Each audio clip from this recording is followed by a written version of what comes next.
Good afternoon, everybody. Today I'm going to talk about where the leaf left to get a better insight of the zero phonon lines which we observe from the defects, from defect centers in the hexagonal boron nitride structures.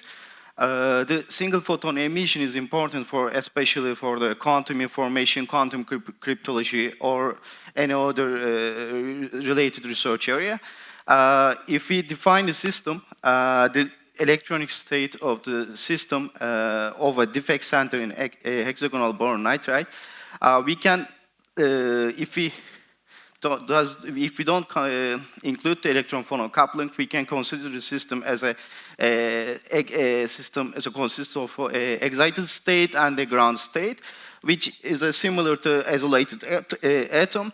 And then if we turn on the electron phonon coupling, or if we consider this defect resides in a solid system or a periodic system, the vibrations of the atoms will broaden the absorption spectra and the emission spectra of the system.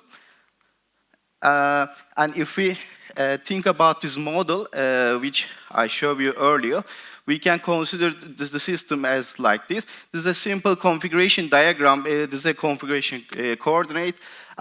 Here the ground state is electronic ground state and the excited state. By coupling these electrons with the phonons, now we have possible phonon modes resides here. Here's the simple harmonic oscillations are used, harmonic approximation used for the phonon modes. And if we excite the system from a ground state, the excited state, it will absorb additional phonon plus the electronic energy, transition energy, and it will emit a phonon and relax or thermally stabilize. Then it will emit a photon according to this energy. However, these transitions are now important because our systems are coupled to phonons. The vibronic spectra or the vibronic wave functions of the ground state and the excited state now should overlap in order to induce the emission. And for same number or same photon number emissions, we call these emissions a zero phonon line.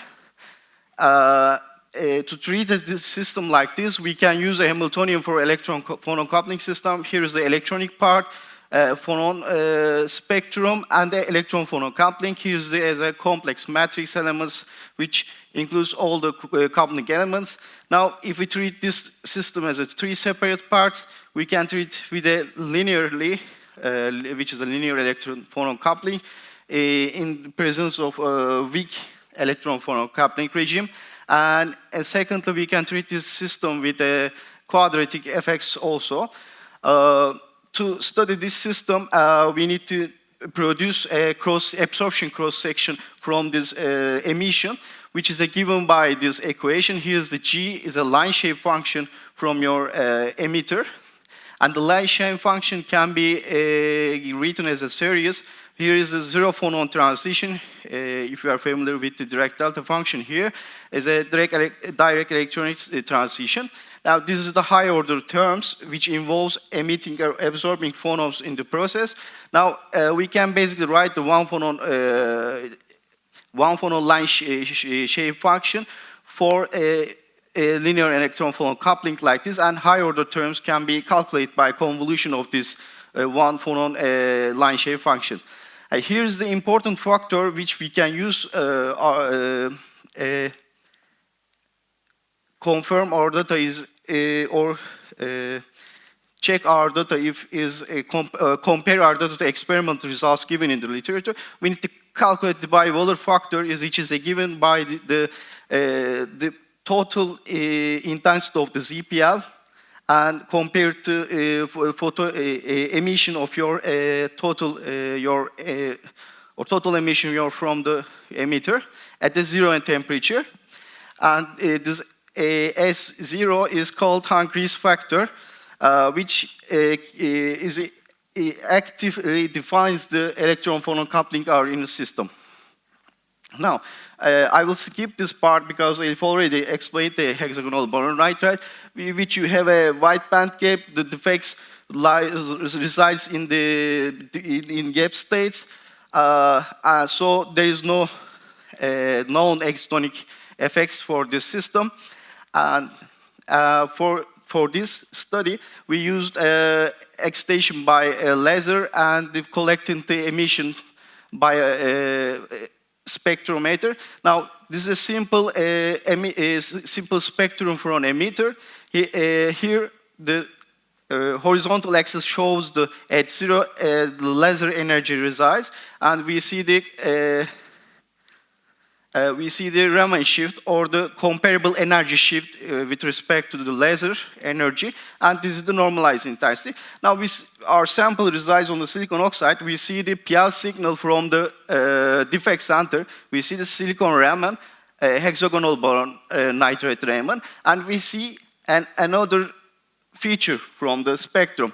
Now, if we think about this, the hexagonal boron nitride Raman LO Raman active mode, just this energy located 170 millielectron volts from the laser energy.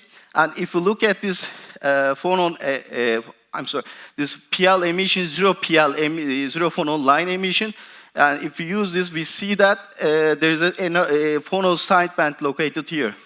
But if we compare this result with the calculated or experimentally given phonon density of states of the hexagonal boron nitride, we see that this corresponds to this phonon mode, which is actually a longitudinal optical Raman active phonon mode.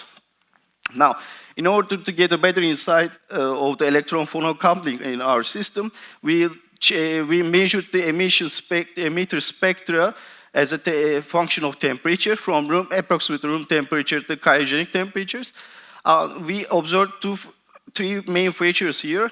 For the ZPL, it gets narrower, and its line position shifts. And the second, we see another peak located very close to this ZPL line. If we check with the energy, it corresponds to the LA mode of the hexagonal boron nitride system, which also Raman active. In order to, it shows that if we can see this Raman active mode, LA mode, we should have some electron phonon coupling mechanism enables this phonon mode, which should be is a piezoelectric coupling or deformation potential.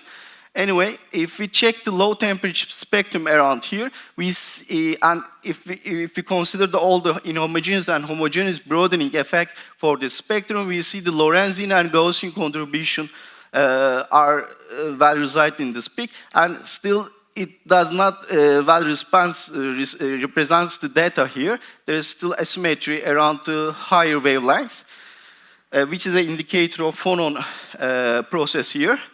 Phonon involved process here. Now, but it's mainly Lorentzian, and this spectrum is fitted with pseudo-void function here.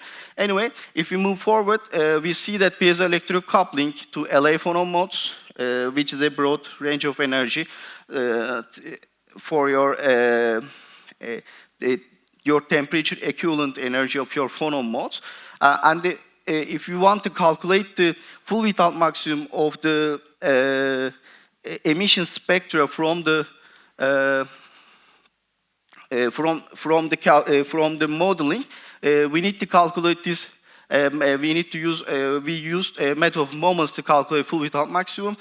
Here we first employed the one phonon process and two phonon process for this procedure. Now we see the results.